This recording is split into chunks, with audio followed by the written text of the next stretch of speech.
We're adding sound to a special Mother's or Father's Day card today on the Scrapbook Showgram.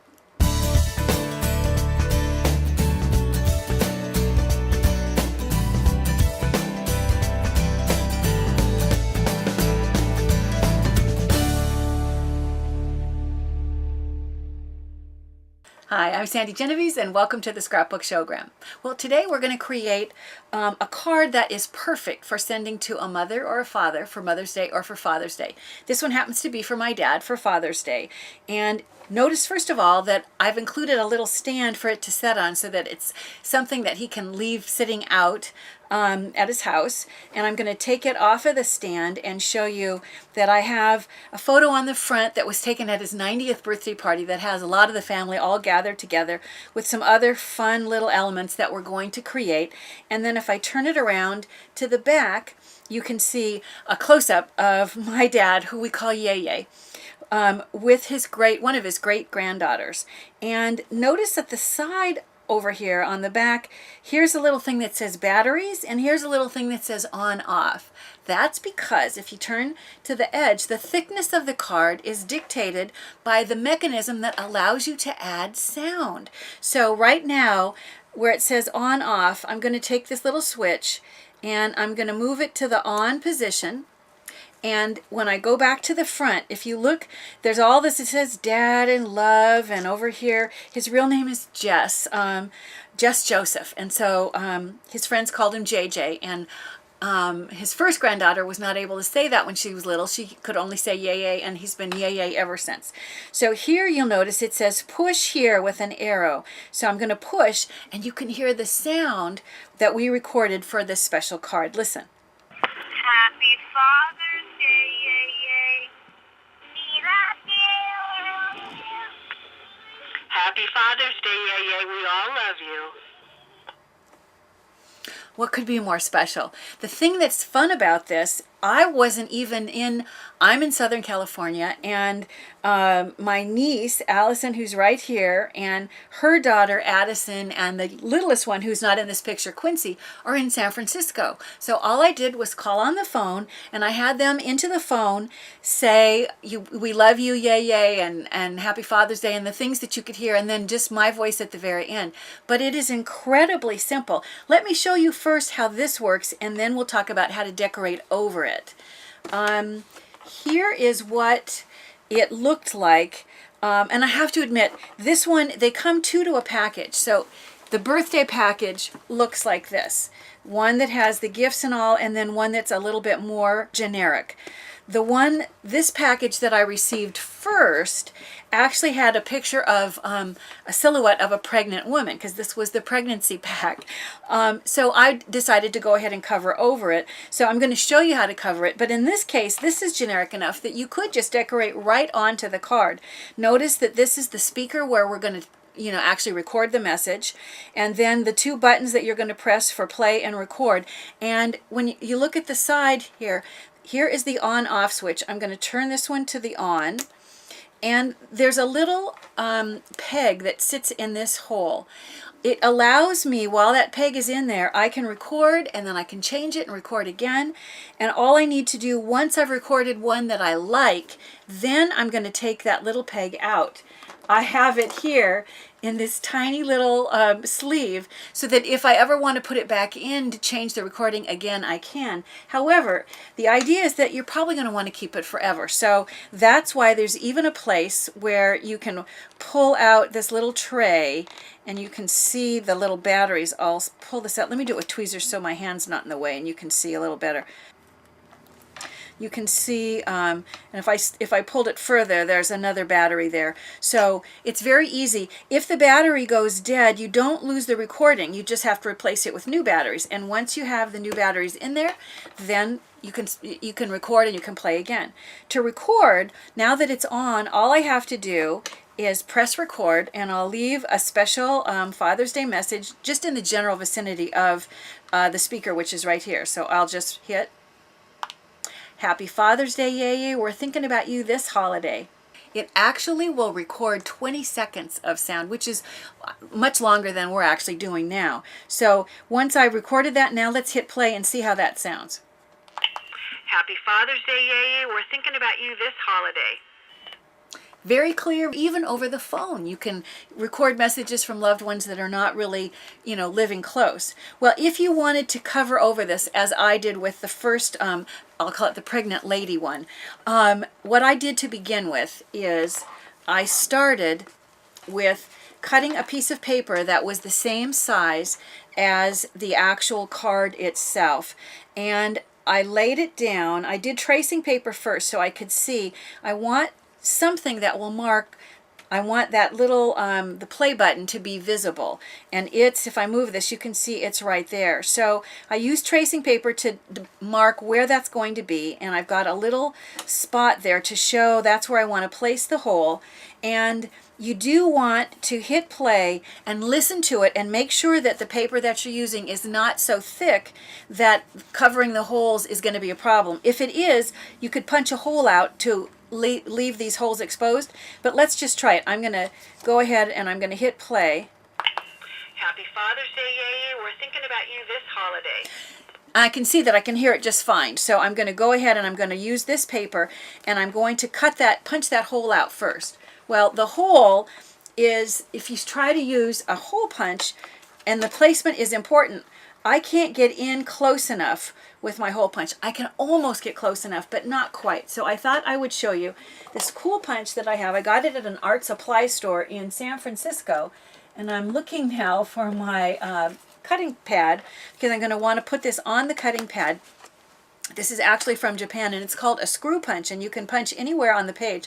I'm going to position it over the spot where I want to punch the hole, and I'm going to hold the paper because the screw mechanism will make the paper want to swivel all around.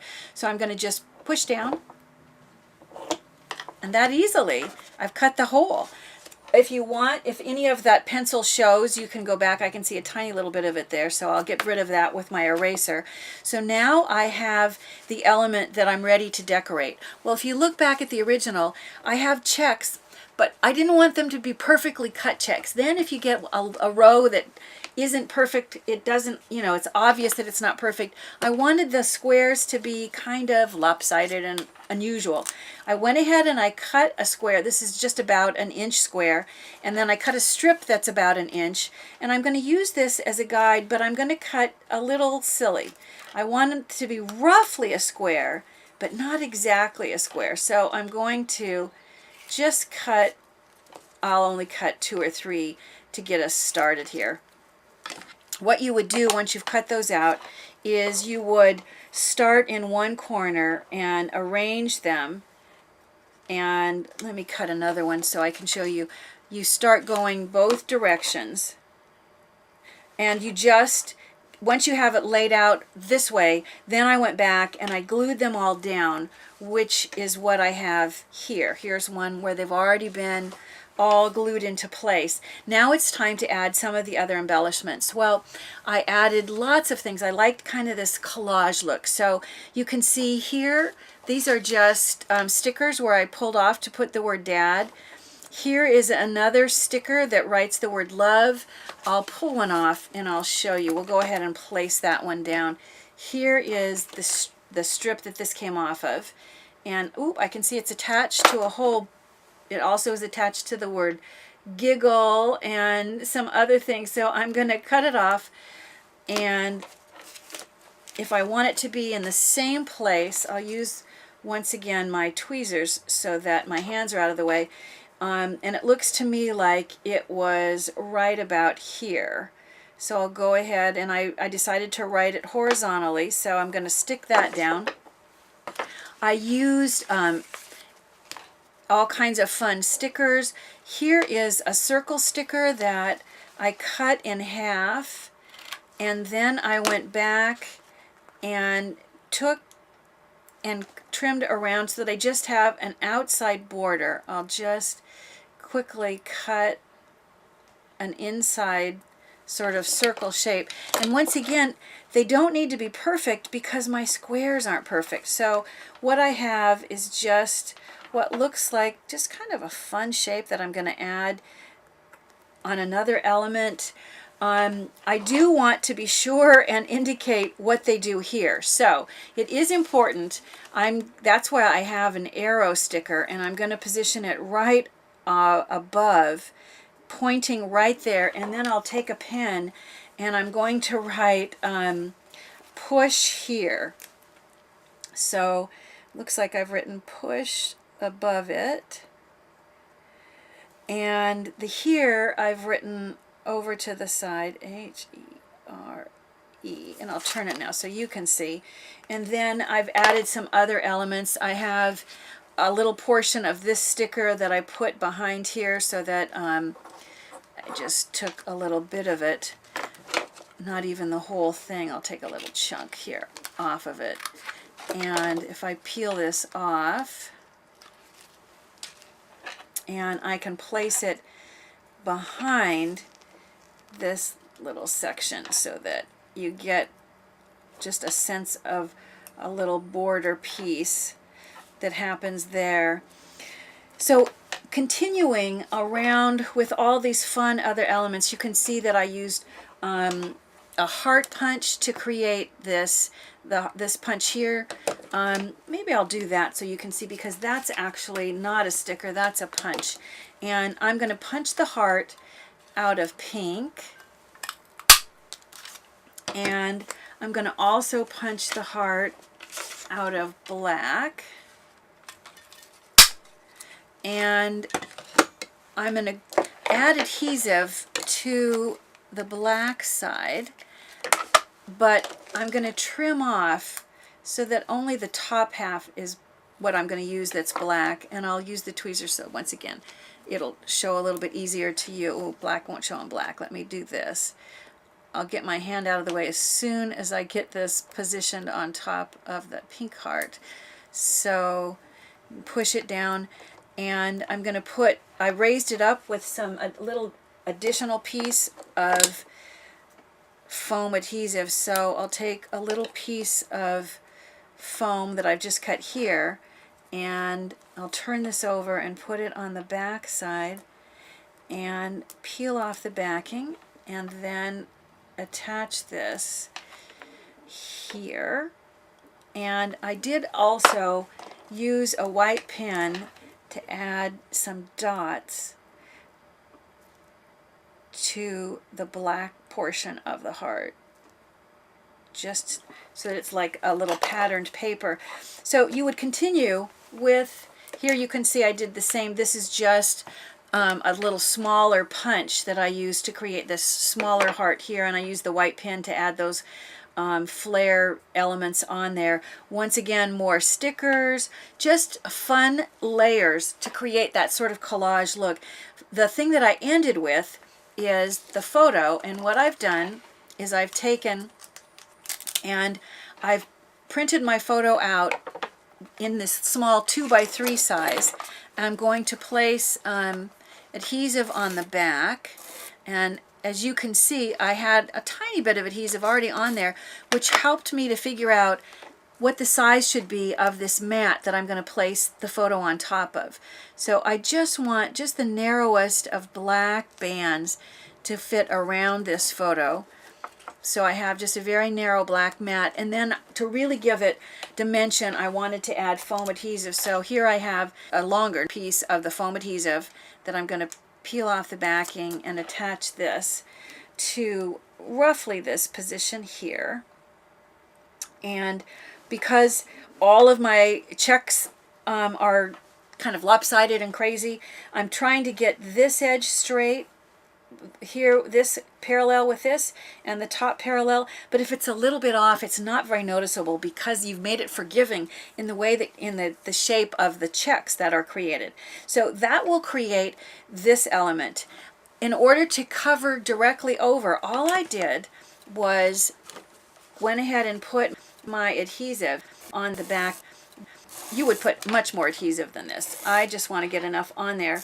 It's save some time so that it will stay together long enough for you to see how this works. That would complete the front side. You're going to do a similar thing to decorate the back side. However, remember, it's important that the person who gets this can see the thing that says where they're going to change the battery. So just the word batteries needs to show, and they need to see how to turn the on-off switch. So to decorate the back, let me pull up these other elements here.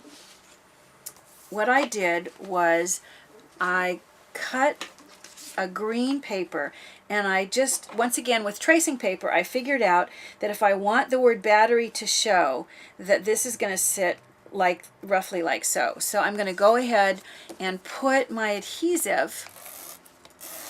Once again, I'm only going to put enough on here to make it quick. You're going to put more than that. And I'm going to line this up with the edges of the card, as well as allowing the word battery to show. This section here, let me show you what I did. Here's the on-off. I figured out that this is where it needs to sit. And I'm just going to take a little small, this happens to be a 5/8 inch punch.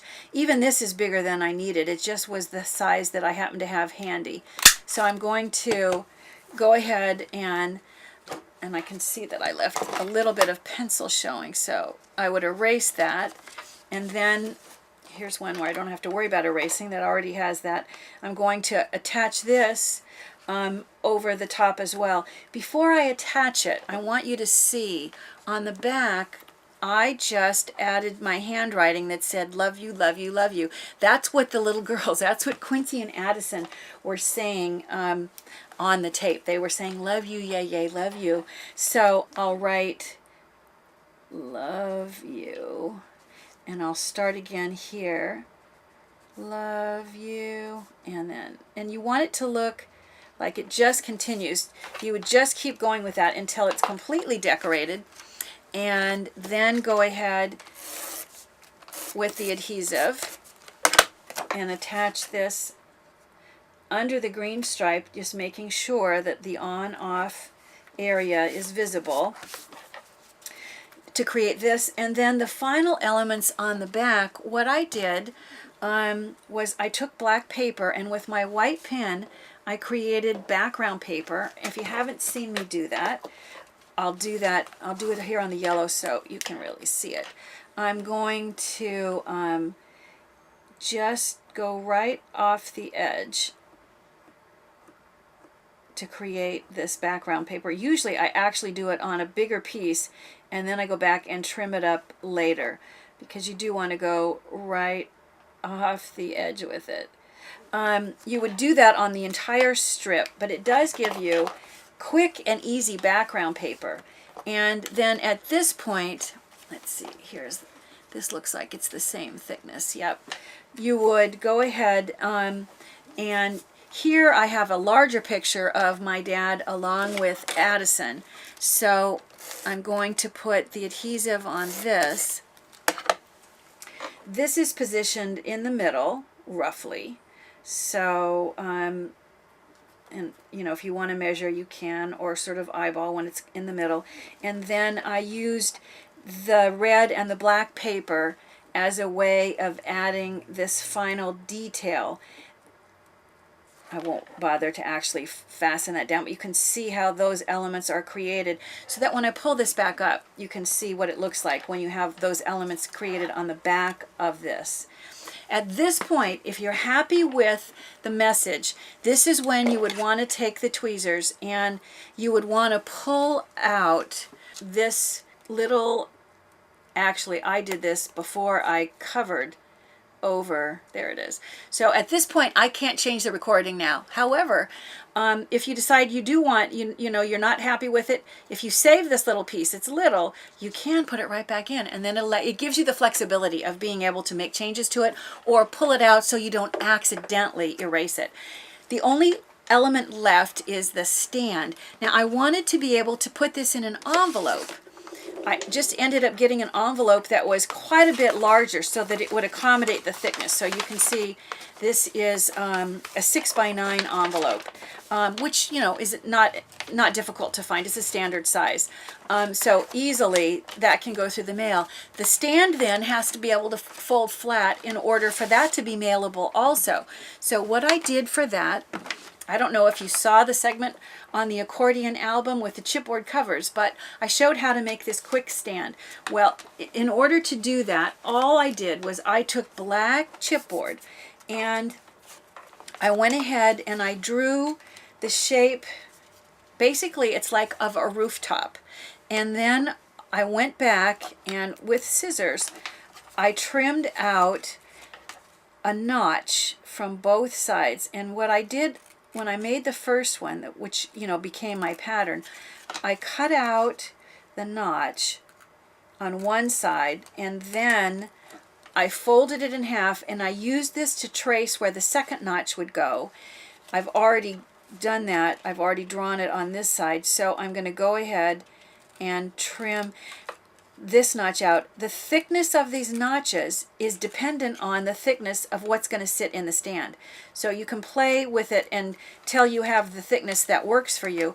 Once I did this, yes, it's flat and it's mailable, but it's really not quite sturdy enough. It will hold it, but it wants to kind of wobble. So I created a second one, and all I have to do is now cut this one out, glue it to this one, so that is exactly what I did here, and it creates this much thicker stand that now is ready to be embellished. Once again, I just used that same white pen on the black to create, instead of stripes this time, I just did a series of almost like doodling, some stripes and other shapes to just create this kind of batik look. And then once again, a little strip of red. You do want to decorate both sides because both sides are going to show, so that when my dad takes it out of the envelope and wants to put it on display, it's just a really simple thing to do.